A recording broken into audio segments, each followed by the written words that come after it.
ግብረ ሕማማት ማክሰኞ ቀን በ9 ሰዓት የሚነበብ ክፍል 1 ኦሪት ዘፍጥረት ምዕራፍ 6 ከቁጥር 5 እስከ 24። እግዚአብሔርም የሰው ልጆች ኃጢአት በዚህ ዓለም እንደበዛ ሁልጊዜም ወደ ኃጢአት እንደሄዱ ከሕፃንነታቸው ጀምሮ ባለ ዘመናቸውም ሁሉ ሐሳባቸው ወደ ክፋት እንደሆነ ባየ ጊዜ በዚህ ዓለም ሰውን ስለፈጠረው እግዚአብሔር አዘነ፣ ተጸጸተ። እግዚአብሔርም ስለፈጠርኩት አዝኛለሁና ተጸጽቻለሁና የፈጠርኩት ሰውን ከሰው ጀምሮ እስከ እንስሳ እስከ አውሬዎችም እስከ ሰማይ ወፎችና የሚንቀሳቀሱትንም እንቅስቃሴ ከምድር ላይ አጠፋቸዋለሁ ብሎ አሰበ። ኖህ ግን በእግዚአብሔር ፊት ባለሟልነትን አገኘ። የኖህም ትውልዱ እንዲህ ነው። እርሱም እውነተኛ ሰው ነበር፣ በምግባር በሃይማኖትም ፍጹም ነበር። ከተወለደም ጀምሮ እግዚአብሔርን በሥራ ደስ አሰኝቶታል፣ አገልግሎታል። ኖህም 3 ልጆችን ወለደ። እነዚህም ካም፣ ያፌት እና ሴም ናቸው። ምድርም በእግዚአብሔር ፊት ተበላሸች፣ ኃጢአትንም መላች። እግዚአብሔርም ምድርን እንደተበላሸች አያት፣ ሥጋዊ ደማዊም ሁሉ ሥራቸውን በዚህ ዓለም እንዳበላሹ አየ። ከእርሳቸውም የተነሳ በዚህ ዓለም ኃጢአት በዝቷልና ፈጣሪው እግዚአብሔርም ኖኅን ሰው በትእዛዜ የሚጠፋበት ጊዜ ደረሰ አለው። እነሆ እኔም ሰዎችን ከምድር አጠፋቸዋለሁ። 4 ማዕዘን አድርገህ ለአንተ የእንጨት መርከብን ሥራ፣ ዳሪዋንና ውስጧንም የአድሮ ማር ሙጫ ቀባት አለው። አቆልቋይዋን 300 ወርዷንም 50 ቁመቷንም 30 ክንድ አድርገህ ሥራት አለው። ለዛችም መርከብ መስኮት አለው። ለመጨረስም በደረሰች ጊዜ 1 ክንድ ስትቀር በዛ የጎድን አውጣላት። የአዳራሽነቷን እርከን 3 ክፍልም አድርገህ ሥራት አለው። እነሆ እኔ የጥፋት ውሃን በዓለም አመጣለሁ። በደመ ነፍስ ሕያው የሆነውን ሥጋዊውን ደማዊውንም ሁሉ አጠፋለሁ። በዚህ ዓለም ያለው ከሰማይ በታች ያለው በደመ ነፍስ ሕያው የሆነ ሥጋዊ ደማዊ ሁሉ ይሞታል። ቃል ኪዳኔንም መሐላዬንም ካንተ ጋር አጸናለሁ። አንተም ወደ መርከብ ትገባለህ፣ ሚስትህም፣ ልጆችም፣ የልጆችም ሚስቶች ካንተ ጋር ይገባሉ። ከእንስሳት ከወፎችም እንቅስቃሴ ካላቸው ከአውሬዎችም ከሥጋዊ ከደማዊ ሁሉ ወንዶችና ሴቶችን ካንተ ጋር ታገባለህ። ከሚበሉት መብሎች ሁሉ ለአንተ ውሰድ፣ በአንተ ዘንድ ሰብስበህ አኑር። ለአንተ ምግብ ይሆናል፣ ለአውሬዎችም ለከብቶችም ሁሉ። ኖኅም ገዢ ፈጣሪ እግዚአብሔር እንዳዘዘው አደረገ። እግዚአብሔርም ኖኅን በዚች ትውልድ በፊቴ አንተን ደግ ሰው ሆነህ አግኝቼሃለሁና አንተ ከወገኖቹ ሁሉ ጋር ወደ መርከብ ግባ አለው። ከሚበሉ እንስሳት ሰባት ካንተ ጋር አስገባ። ከማይበሉ እንስሳትም እንስትና ተባት 2 ካንተ ጋር አስገባ። ከሚበሉት ከሰማይ ወፎችም እንስትና ተባት 7 ከማይበሉ ከሰማይ ወፎችም እንስትና ተባት 2 አንተ የምትመገበውን በዚህ ዓለምም ዘር የሚሆነውን ወደ መርከብ አስገባ። እስከ 7 ቀን ድረስ 40 ቀን 40 ሌሊት በዚህ ዓለም የጥፋት ውሃን አመጣለሁና በዚህ ዓለም የሚንቀሳቀሰውን ሁሉ አጠፋለሁና አስገባ አለው። ኖኅም እግዚአብሔር አምላክ ያዘዘውን ሁሉ አደረገ። የዚያን ጊዜ ለኖኅ 600 ዓመት ሆኖት ነበር። የጥፋት ውሃም በዚህ ዓለም ሁሉ መጣ። የጥፋት ውሃ የሚመጣ ስለሆነ ለመዳን ኖኅ ወደ መርከብ ገባ። ሚስቱም ልጆቹም የልጅ ልጆቹ ሚስቶቹም ከእርሱ ጋር ገቡ። ከማይበሉና ከሚበሉ ወፎች ከማይበሉና ከሚበሉ እንስሳ ከሚንቀሳቀሰውም ሁሉ እግዚአብሔር ኖኅን እንዳዘዘው እንስትና ተባዕትም ከኖኅ ዘንድ ወደ መርከብ ገቡ። ከ7 ቀንም በኋላ እንዲህ ሆነ፣ በምድር ላይ ሁሉ የጥፋት ውሃ መጣ። ኖኅ በሕይወት የኖረበት ዘመን 600 ዓመት በሆነ ጊዜ በ2ኛው ወር በግንቦት ጨረቃ ሰርቅ ባደረገች ጨለማዋን ባጣች በ12ኛው ቀን ወይም በ16ኛው ቀን በዓለም ሁሉ የጥፋት ውሃ መጣ። በዛች ቀን ወንዞች ሁሉ ተከፈቱ፣ የሰማይ መስኮቶችም ተከፈቱ። 40 ቀን 40 ሌሊት በዚህ ዓለም የጥፋት ዝናብ ዘነመ። በዛች ቀን ኖህ፣ ልጆቹ ሴም፣ ካም፣ ያፌት፣ ሚስቱም የልጆቹ ሚስቶችም ወደ መርከብ ገቡ። አውሬዎችም በየወገናቸው፣ እንስሶችም ናቸው የሚንቀሳቀሱትና ወፎችም በየወገናቸው፣ የደመ ነፍስ ሕይወት ያላቸው ከሥጋዊ ከደማዊም ሁሉ። ፈጣሪ እግዚአብሔር ኖኅን እንዳዘዘው ከኖኅ ዘንድ ወደ መርከብ ገቡ። እግዚአብሔር መርከቢቱን በስተኋላዋ ዘጋት። በዚህም ዓለም 40 ቀን 40 ሌሊት ጥፋት ተደረገ። የጥፋት ውሃም ሞልቶ መርከቢቱን ከፍ ከፍ አደረጋት፣ ከምድርም ከፍ ከፍ አለች። የጥፋት ውሃም በዚህ ዓለም አጥብቆ ጸና። ያችን መርከብ በውሃ ላይ ተንሳፈፈች። በዚህ ዓለም የጥፋት ውሃ ፈጽሞ በዛ። ከዛ ከሰማይ በታች ያሉ ረጃጅም ተራሮችንም ሁሉ ሸፈነ። ውሃውም በላያቸው 15 ክንድ ከፍ ከፍ አለ። ሥጋዊ ደማዊ ሁሉም ሞተ። በዚህ ዓለም የሚኖረውም ይቅርታ፣ በዚህ ዓለም የሚኖረውም ተንቀሳቃሽ ሰውም ሁሉ፣ በደመ ነፍስ ሕያው የሆነም ሁሉ፣ በምድር ላይ ያለው ሁሉ ሞተ። ከሰው ጀምሮ እስከ እንስሳ እስከ ሰማይ ወፎችም ድረስ በዚህ ዓለም የሚኖረው ሁሉ ጠፍቶ ኖኅም አብረውት በመርከብ ከነበሩት ጋር ብቻውን ቀረ። ውሃውም 150 ቀን በምድር ላይ ከፍ ከፍ አለ። እግዚአብሔርም ኖኅን አሰበው፣ አውሬዎችንም ሁሉ እንስሳንም ሁሉ ከእርሱ ጋር በመርከብ ያለውንም ሁሉ አሰበው። እግዚአብሔርም ነፋስን በምድር ላይ አመጣ፣ ውሃውም ጎደለ፣ የውሃ ምንጮችም ተከፈቱ፣ የሰማይም ስፋቱ ተዘጋ፣ ዝናብም ከሰማይ ተገታ፣ ውሃውም ከምድር እየጎደለ ይሄድ ጀመረ። ውሃውም ከ150 ቀን በኋላ ጎደለ። ጨረቃ ሰርቅ ባደረገ ጨለማውንም ባጣ በ12ኛው ቀን በ7ኛው ወር በጥቅምት ይቺ መርከብ አራራት በሚባል ተራራ ላይ ተቀመጠች። ውሃው ግን እስከ 10ኛው ወር ድረስ ይጎድል ነበር። 11 ወር በሆነ ጊዜ በሚያዝያ መባቻ የተራሮች ራሶች ታዩ። ከ40 ቀንም በኋላ እንዲህ ሆነ። ኖኅ የሠራውን የመርከቧን መስኮት ከፈተ፣ ከምድር ላይ ውሃው ጎድሎ እንደሆነ ያይ ዘንድ ቁራም ላከው። ከምድር ላይ ውሃው እስኪጎድል ድረስ ሂዶ አልተመለሰም። ከምድር ላይ ውሃ ጎድሎ እንደሆነ ታይ ዘንድ ከእርሱ በኋላ እርግብን ላካት። እርግቧም እግሯንም የምታሳርፍበት አላገኘችም፣ በምድር ሁሉ አለና ከእርሱ ዘንድ ወደ መርከብ ተመለሰች። እጁንም ዘርግቶ ከእርሱ ዘንድ ወደ መርከብ አገባት። 7 ቀንም ቆይቶ ታይ ዘንድ ዳግመኛም እርግብን ወደ ምድር ላካት። እርግብም ማታ ጊዜ ወደ እርሱ ተመለሰች፣ በአፏም የዘይት ቅጠል ነበረ። ኖኅም ውሃው ከምድር እንደጎደለ አወቀ። 7 ቀን ቆይቶ ዳግመኛ እርግብን ላካት፣ እንደገናም ወደ እርሱ አልተመለሰችም። ኖኅ በሕይወት የኖረበት ዘመን 601 ዓመት በሆነ ጊዜ በመጀመሪያ ወር ከወሩም በመጀመሪያው ቀን ውሃው ከምድር ፈጽሞ ጎደለ።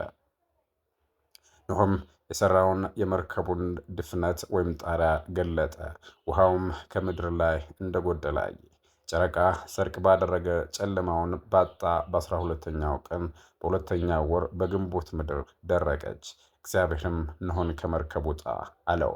አንተ ሚስትህም ልጆችም የልጆች ሚስቶችም ካንተ ጋር ያለውም ሁሉ ሥጋዊ ደማዊም ሁሉ ከወፎች ጀምሮ እስከ እንስሳ ድረስ በዚህ ዓለም የሚኖረውንም ተንቀሳቃሽ ሁሉ ካንተ ጋር አውጣ አለው። ብዙም ሆነው ምድርንም ሙሏት አላቸው። ኖኅም ወጣ፣ ሚስቱም ልጆቹን የልጆቹም ሚስቶች ከእርሱ ጋር ወጡ። አውሬዎችም ሁሉ እንስሳትም በዚህ ዓለም የሚንቀሳቀሰውም በየወገናቸው ከመርከብ ወጡ። ኖኅም ለእግዚአብሔር መሥዋዕት የሚሰዋበትን ቦታ አዘጋጀ። ከእንስሳት ከሆነ ሁሉ አምጥቶ ለእግዚአብሔር መሥዋዕት በሚያቀርብበት ቦታ መሥዋዕት አቀረበ። እግዚአብሔርም ያማረ የተወደደ መሥዋዕት አድርጎ ተቀበለው። ከሕፃንነታቸው ጀምረው ሁልጊዜ በሰዎች ልቡና ምንም ኃጢአት ቢኖር ስለ ሰው ኃጢአት እግዚአብሔር ዳግመኛ ምድርን እንዳላጠፋት አሰብኩ አለ።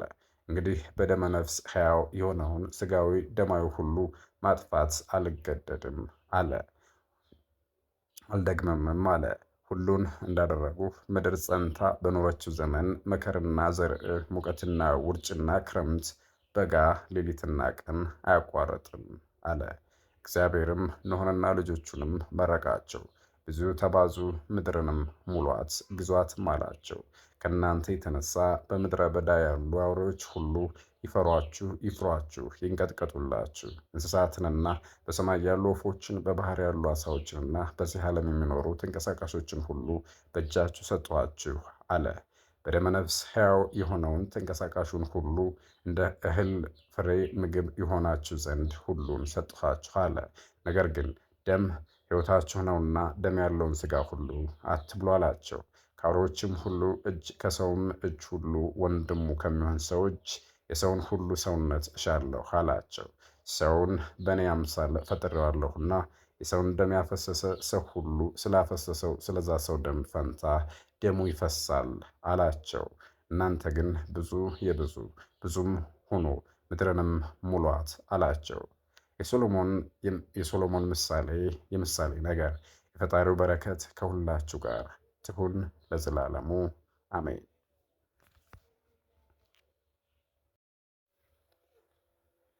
የሶሎሞን የምሳሌ ነገር። የፈጣሪው በረከት ከሁላችን ጋር ትሁን ለዘላለሙ አሜን።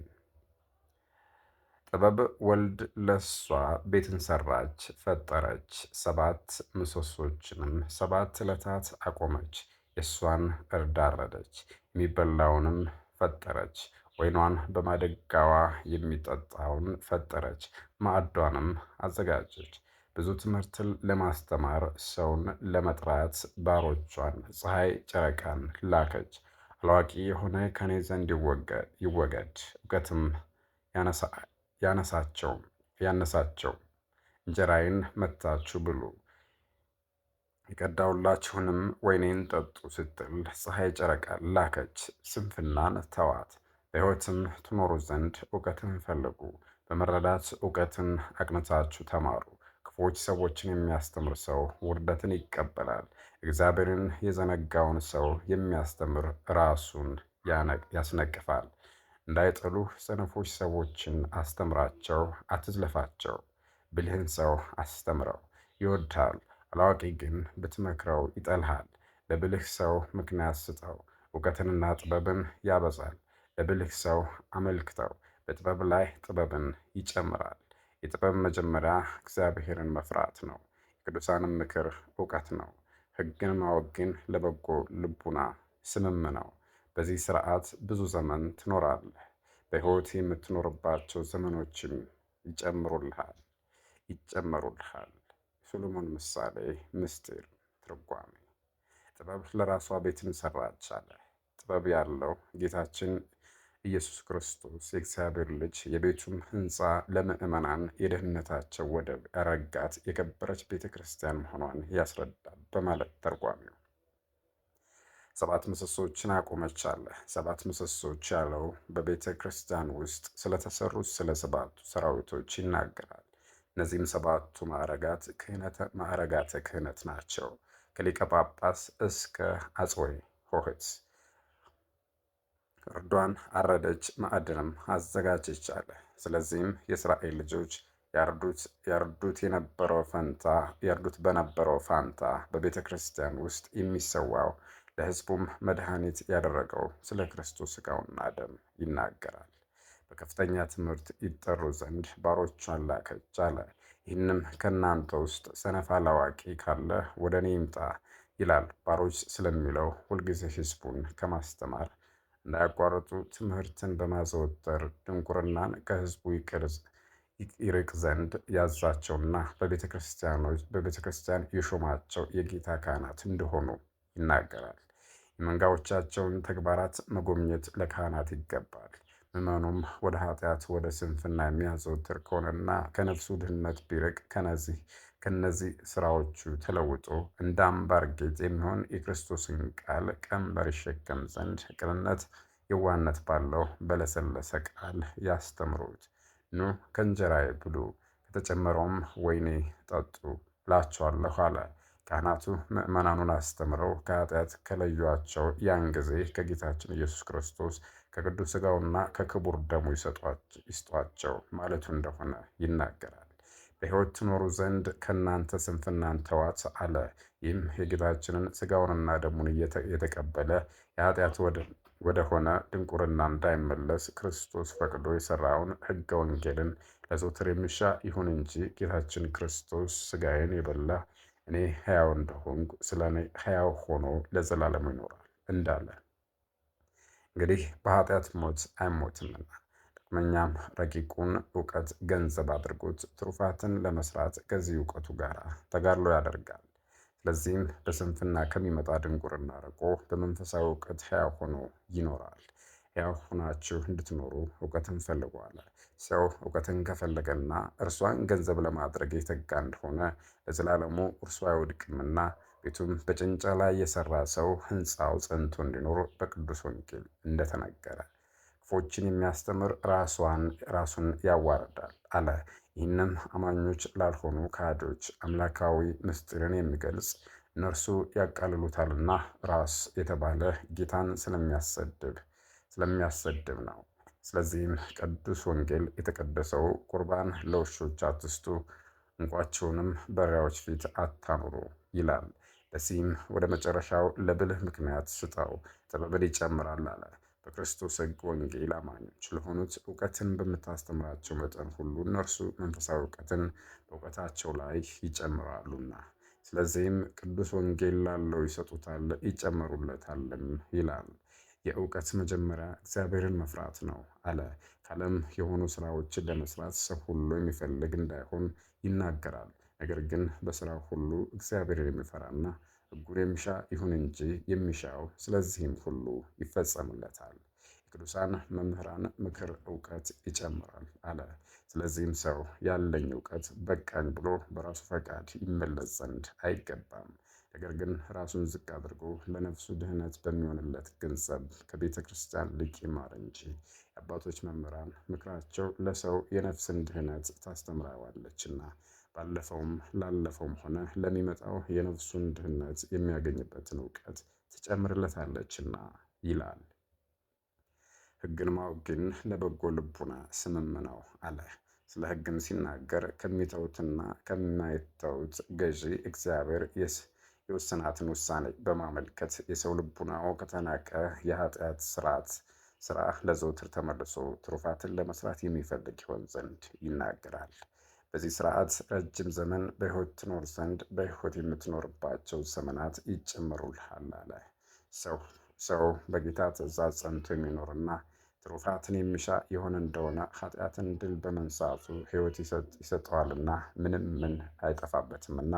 በኃጢአት ሥራ ውስጥ የሚኖር ግን የሞተ ነውና፣ ሕያውም የሆነ ቢኖር እነሆ በኃጢአት ሕይወቱን አሳጥሯልና ይላል። እንግዲህ የሚወደውም ለመስራትና ክርስቶስን በማመን ጸንተን ዘውትር እንድናገለግለው ዘንድ እንዲረዳን እግዚአብሔርን እንለምነው። ዛሬም ዘውትርም ለዘላለሙ ለእርሱ ምስጋና ይሁን፣ አሜን። የነቢዩ ኢሳይያስ ትንቢት በረከቱ ከእኛ ጋር ለዘላለሙ ትሁን፣ አሜን። ለጽዮን ሆሬ የሚነግራት ሰው ወደ ረጅም ተራራ ይውጣ፣ አሰምተህ አስተምር፣ ቃልህንም ከፍ ከፍ አድርገህ ለኢየሩሳሌም ንገራት። አስተምሩ አትፍሩም፣ የይሁዳም ሰዎች እነሆ ፈጣሪያችሁ በረድኤት ይመጣል በሏቸው። እነሆ ፈጣሪያችሁ እግዚአብሔር ከመላእክት ጋር ይመጣል፣ በሥልጣኑም ይፈርዳል። እነሆ ዋጋው ከሱ ጋር አለ፣ ሥራውም በፊቱ ነው። እረኛ በጎቹን ሰብስቦ እንደሚጠብቅ በሥልጣኑ በጎቹን ወይም ወገኖችን ይሰበስባል። የተቸገሩትንም ሰዎች ደስ ያሰኛቸዋል። ውሃን በፍኙ የሰፈረው ማን ነው? ሰማይንስ በስንዝሮ የለካው ማን ነው? ይህችን ዓለምስ ሁሉ በመሃል እጁ የያዛት ማን ነው? ኮረብቶችንና ተራሮችንስ በሚዛን የመዘናቸው ማን ነው? እኔ አይደለሁምን? የእግዚአብሔርን ሐሳብ ማን አወቀ? የመከረውስ መካሩ ማን ነው? ከማን ጋር ተማከረ? ማንስ መከረው? ፍርድንስ ማን ገለጠለት? የጥበብንስ ሕሊና ማን አሳየው? አሕዛብ ሁሉ በሱ ዘንድ እንደ አብሽት ጠብታ ናቸው። የሚዛን ውልብልቢት እንደምትመስል ናቸው፣ እንደ ኢምንትም ናቸው። የደጋውም እንጨት ለማንደድ አይበቃም፣ ከብቱም ሁሉ ለመሥዋዕት አይበቃም። አሕዛብ ሁሉ ሳሉ እንደሌሉ ናቸው፣ እንደ ኢምንትም ናቸው። እንዲህ ያለውን ፈጣሪ በማን ትመስሉታላችሁ? ማንስ በመሰለው ምስል ታስተካክሉታላችሁ? እንጨት ጠራቢ በሠራው ምስል ትመስሉታላችሁን? ወይስ አንጥረኛ መጥቶ በሠራው ወርቅ፣ ወርቅንም በለበጠው በሠራው ምስል ትመስሉታላችሁን? እንጨት ጠራቢ የማይነቅዝ እንጨትን ይመርጥለታልና እንዳይነዋወጥም በጥበቡ ምስሉን ያቆመው ዘንድ ቦታ ይፈልጉለታልና። እንዲህ አድርጎ የሠራው ጣዖት አያውቅም፣ አይሰማም፣ የቀደመውንም አይነግራችሁም። የምድር ዳርቻን የሚያጸና የምድር መሠረት ነፋስንም አያውቅም። በእሷም ውስጥ የሚኖሩ ሰዎች እንደ አንበጣ ናቸው። ሰማይን እንደ ዋልታ የዘረጋው እንደ ማደሪያ ድንኳንም የተከለው እሱ ነው። አለቆችንም የሚገዛላቸው እንዳይኖር የሚያደርጋቸው እሱ ነው። ምድርንም ካለመኖር ወደ መኖር አምጥቶ የፈጠራት እሱ ነው። በእሷም ላይ ሳሩንና እንጨቱን ያበቀለ እሱ ነው። የማይቆጠሩ ሌሎች ብዙዎች ፍጥረቶችንም የፈጠረ እርሱ ነው። ነፋስ በነፈሰባቸውም ጊዜ ይደርቃሉ፣ ጥቅል ነፋስም እንደ ገለባ ይበትናቸዋል። እንዲህ ያሉትን ፈጣሪ በማን ትመስላቸዋላችሁ? እንዲሁ ያለሁትን ፈጣሪ በማን ትመስሉኛላችሁ? ንጹሕ ክቡር የሆነ እግዚአብሔር በአምላክነቴ እመካለሁ አለ። እስኪ ዓይናችሁን ወደ ሰማይ አቅንታችሁ እዩ። ይህን ሁሉ ያደረገው ማን ነው? ኮከቦችንም ፈጽሞ የሚቆጥራቸው እሱ ነው። በየወራታቸውም የሚያመጣቸው እርሱ ነው። ሁሉንም በየስማቸው የሚጠራቸው እርሱ ነው። በጌትነቱ ብዛት በኃይሉ ጽናት የሚዘነጋው የለም። ያዕቆብ በውኑ ለምን ሕግ ሠራህልኝ ትለዋለህን? ሥራዬስ ከእግዚአብሔር ተሰወረች። ፈጣሪንም ከእኔ ራቀ፣ በእኔ መፍረድንም ተው ትለዋለህን? አሁንም በዓለም ጸንቶ የሚኖር ፈጣሪ እሱ እንደሆነ የምድር ዳርቻንም የፈጠረ ፈጣሪ እርሱ እንደሆነ አላወቃችሁምን? አልሰማችሁምን? እርሱም በባህሪው አይራብም፣ አይጠማም፣ አይደክምም። ምክሩንም የሚያውቅ የለም። ለደካሞች ኃይልን ይሰጣቸዋል፣ መከራ የሚቀበሉትንም አያሳዝናቸውም። ሕፃናቱ ይራባሉ፣ ጎልማሶችም ይዝላሉ፣ አርበኞችም ይደክማሉ። እግዚአብሔር አለኝታ ተስፋ የሚያደርጉት የሚታገሱ ሰዎች ግን ኃይላቸውን ያድሳሉ። ልጆቻቸውም እንደ ንስር ይታደሳሉ፣ ይሮጣሉ፣ አይደክሙም፣ ይሄዳሉ፣ አይራቡም። የነቢዩ ዳንኤል ትንቢት። በረከቱ ለዘላለሙ ከእኛ ጋር ትኑርና ነቢዩ ዳንኤል ያየው ራእይ ይህ ነው። እኔ ዳንኤል ሕልምን አለምኩ። አራት የሰማይ ነፋሶች ትልቅ ባህር መካከል ሲነፍሱ አየሁ አለ።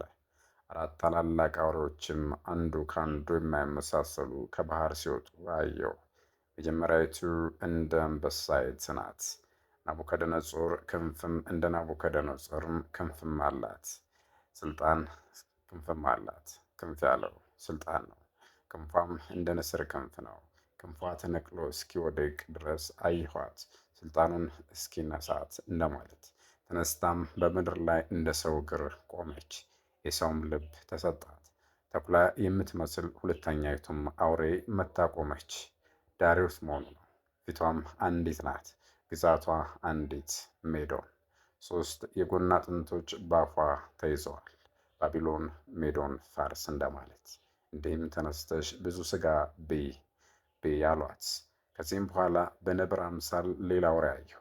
እንደ ወፍም አራት ክንፎች አሉት።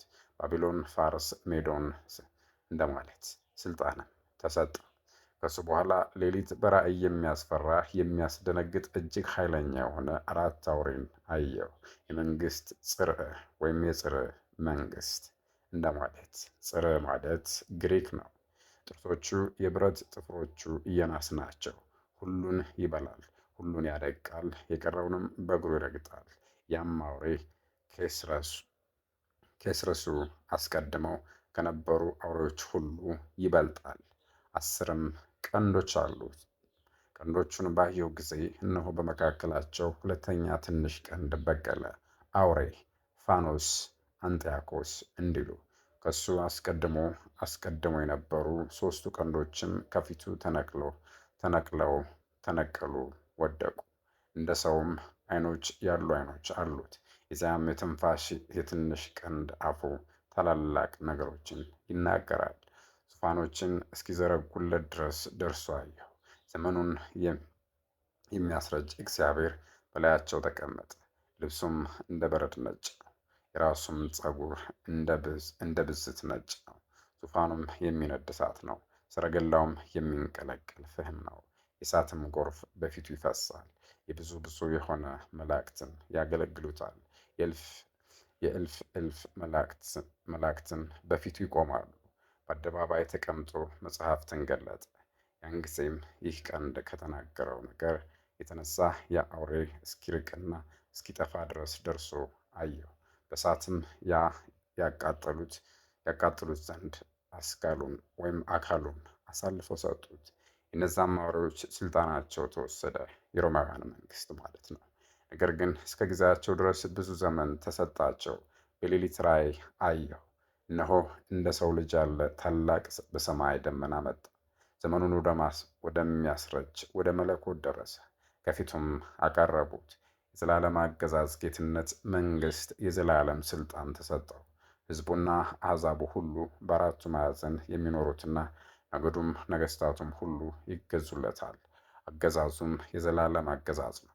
መንግስቱም ለልጅ ልጅ የሚያልፍ የማይጠፋ ነው። እኔ ዳንኤል ሰውነቴ ተንቀጠቀጠብኝ፣ ራሴ ካየሁት ራእይ የተነሳ ልቦናዬ ደነገጠብኝ።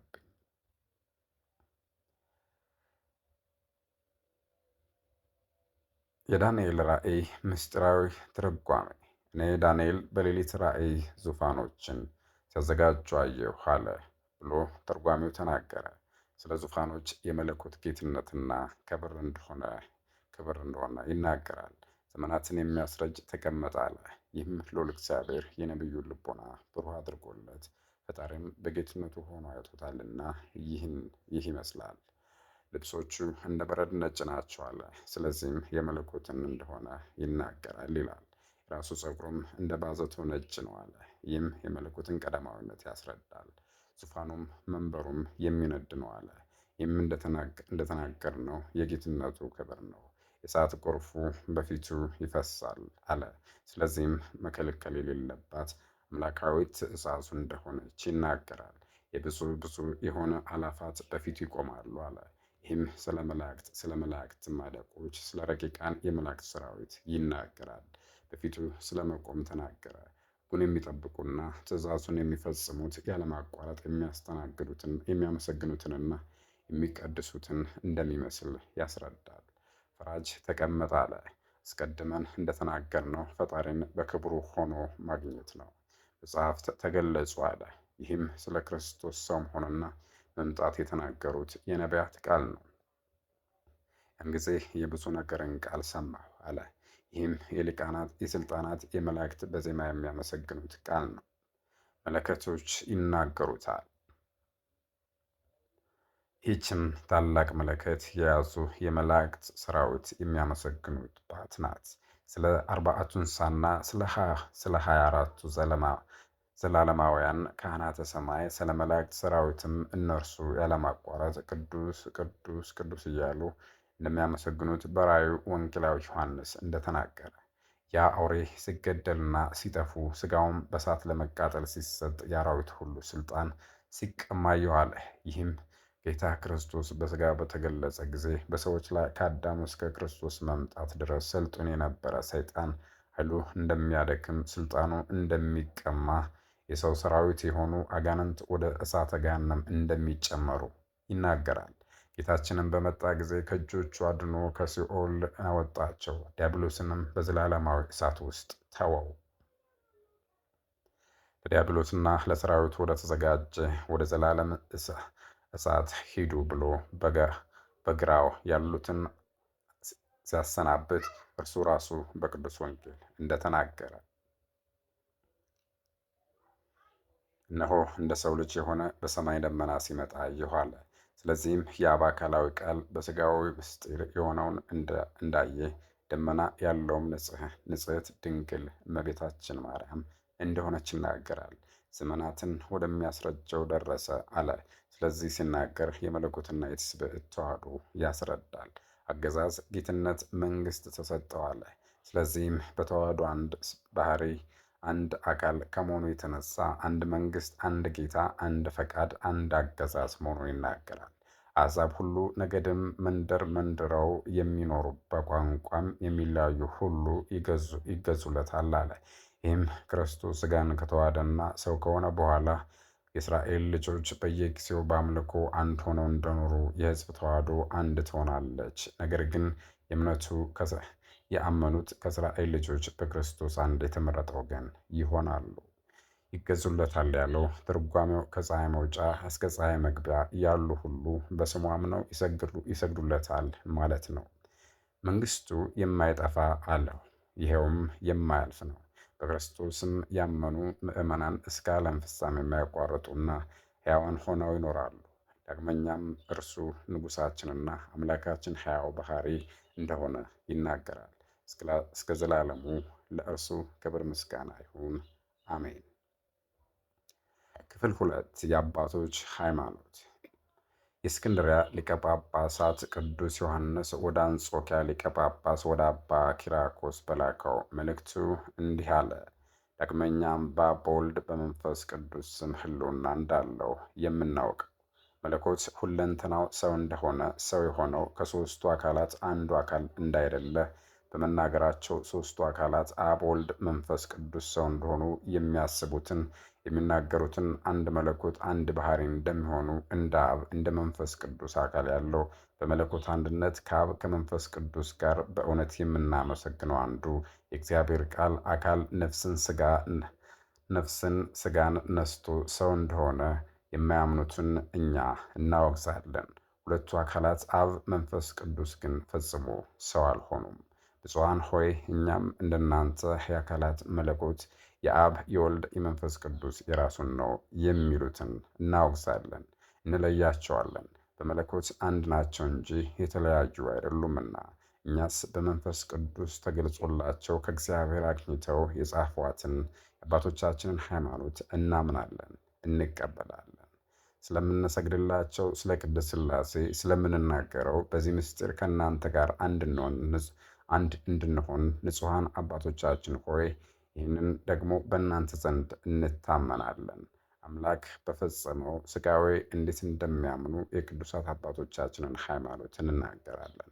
ይኸውም ከአብ ከመንፈስ ቅዱስ ሁልጊዜ ሁሉ የሚመሰገን ከሦስቱ አካላት አንዱ አካል እግዚአብሔር ቃል የፈጸመው ሰው መሆን ነው። በእኛ ዘንድ ባለችው በምዕመናን ጉባኤ እንደ አእምሯችን መጠን የተወሰነ ሥርዓት እንደመሆኑ ይህን ምስጢረ ሥጋዌ እናስተምር ዘንድ አምላክ ያከበረው ሰውነታችሁ ያገብረናል። አሁንም እኛ ይህን ለማድረግ ዝግጆች ነን። ዓለም ሳይፈጠር ከአብ በተወለደ እንደ አብ እንደ መንፈስ ቅዱስ ቀዳማዊ በሚሆን ከእውነተኛ ብርሃን ከተገኘ በእውነተኛ ብርሃን አብን በመልክ በሚመስለው በባህሪ በሚተካከለው መለወጥ በሌለበት በአንድ በእግዚአብሔር ልጅ እናምናለን እንበል። አዳም በኃጢአቱ ተይዞባት ከነበረ ፍዳ መርገም ከፈረደበትም ፍርድ ፍጥረቶቹን ላድን ባለ ጊዜ ከባህሪ ጌትነቱ ዙፋን ሳይለይ ከሰማየ ሰማያት ወርዶ በንጽሕት ማርያም ሐፀን አደረ። በግብረ መንፈስ ቅዱስም ከዘር ከሩካቤ ንጹሕ የሆነ ሥጋዋን ከእርሷ ተዋሃደ። በተለየ አካሉም ከእርሱ ጋር አንድ አደረገው። የምታወቅ የምትናገር የምትረዳ ነፍስ አለችው። ሥጋ በቅድምና የነበረ አይደለም። ቃልም ሥጋን መዋሃዱ ከዚህ በፊት ዕለተ ጽንስ የነበረ አይደለም። ሐዋርያትን የሚመስላቸው ደገኛው አትናቴዎስ እንደተናገረ ሥጋም ያን ጊዜ የእግዚአብሔር ቃል ሥጋ ሆነ። የምትናገር ነፍስ ያለችው ሥጋ ነው። ያን ጊዜም የጌታችን ኢየሱስ ክርስቶስ ሥጋው ከቃል ጋር ተዋሃደ፣ የዕለት ጽንስ በመሆን ተቀረጸ። እንዲሁም ከመወለድ አስቀድሞ ያሉትን ቀኖች 9 ወር ጠበቀ። ከእርሷም በእውነት ሰው ሆኖ ተገለጠ። ማኅተመ ድንግልናዋን አልለወጥም። የወለደችው እግዚአብሔር ቃልም እርሱ የደከሙትን ያጸናቸዋል። በማይናገር በማይመረመር በአካል ተዋህዶ ሥጋን ለራሱ ገንዘብ አደረገ። የልደቱን ነገር ሰው ሊያውቀው ሊናገረው አይችልም። የአካል እድገት ፍጻሜ እስከሚሆን ዘመን 30 ዘመን ድረስ ጡት ጠብቶ በሥጋ በጥቂቱ ማደግን ወደደ። በሥራውም ሁሉ መሰለን። ያለ ዘርአ ብእሲ የነሳውን እኛን ሥጋ በተዋህዶ አጸና። ሰውም ከሆነ በኋላ ሳይለወጥ ጸንቶ ኖረ። በሥላሴ ምንም አልተጨመረም፣ እርሱ አንድ ነውና። እርሱ አምላክ አምላክ ነው። በተዋህዶ ሰው የሆነ እርሱ ነው። በባሕርይ መለኮት ከአባቱ ጋር አንድ ነው። እርሱ በሥጋ በባሕርይም ከእኛ ጋር አንድ ነው። ሰማያዊ እርሱ ነው። እርሱ ይታያል አይታይም። እርሱ ይዳሰሳል አይዳሰስም። እርሱ ይወሰናል አይወሰንም። እርሱ ይታመማል አይታመምም። እርሱ በሥጋ ይታመማል፣ በመለኮት አይታመምም። እስከ ዘላለሙ ለእግዚአብሔር ምስጋና ይሁን፣ አሜን። ማክሰኞ ከቀኑ በ9 ሰዓት የሚነበብ ተግሣጽ። አንድነትን ሦስትነትን ከሚናገሩ መጽሐፍት መልካሙን ምስጢር መረዳት ለእኛ ዛሬ ይገባል። መስማት ብቻ አይደለም፣ ወደ ነፍሳትን ድህነት መርቶ የሚያደርሰን ብርሃንነቱን በልቦናችን እንዲያበራና ብሩሃን እንድንሆን እንጂ። እነሆ የእግዚአብሔር ልጆች የሰው ልጆችን መልከ መልካሞች ላሄህ ያላቸው እንደሆኑ ባዩ ጊዜ እነሆ ለእርሳቸው የመረጡትን ሚስቶች ወሰዱ። ወደ እግዚአብሔር የሚቀርቡ የእግዚአብሔር ልጆች እንደሚባሉ ወደ ሥጋዊ ፍትወት የሚሄዱ የሥጋ ልጆች እንዲባሉ አሁን ተመልከት። ስለዚህ አምላካዊ መጽሐፍ እንዲህ አለ፣ የእግዚአብሔር ልጆች የሰው ልጆች ላሄይ ያላቸው መልከ መልካሞች እንደሆኑ ባዩ ጊዜ ከእነርሱ ለራሳቸው የመረጡትን ሚስቶች ወሰዱ። የእግዚአብሔር ልጆች የሚላቸው የሴት ልጆች ናቸው፣ ሴት የእግዚአብሔር ወዳጅ ናቸውና። ከቃየል የተወለዱትን የሥጋ ልጆች አለ፣ እነርሱ ሥጋዊ ፍትወትን ወዳጆች ነበሩና። ወዮ! አሁንም ይህን ብልጫ እስኪ ተመልከት። አምላካዊ መጽሐፍ እንዴት እንደተረጎመልን እዩ። ርኩሰታቸውና ወደ ራታቸው መዳራታቸው በጋብቻ አይደለም፣ ሚስቶችን መውሰዳቸውም ልጅን ለመውለድ ብሎ አይደለም፣ ሥጋዊ ፍላጎታቸውን ለማርካት ነው እንጂ። ከማዳራትና ከዝሙት የሚያደርስ የሥጋዊ ፈቃድን ማሰብ ክፉ እንደሆነ እወቅ፣ ተረዳ። ላይህና ደም ግባትም ለጥፋትና ለጉስቁልና ከአምላካዊ ረድኤትም ለመለየት እንዴት ምክንያት እንደሆነ እወቅ፣ ተረዳ። ስለዚህም እግዚአብሔር መንፈሴ በዚህ ትውልድ ላይ አድሮ አይኖርም፣ እነርሱ ሥጋውያን ናቸውና ዘመናቸውም 120 ዓመት ይሁን አለ። ለደቂቅ ሴት የነበረው ልዕልና እንዲሁም የኃጢአተኞችን ጥፋት አየህን? የሥጋ ማማርና ውበት ለክፋት ሁሉ እንዴት ምክንያት እንደሆነ አየህን?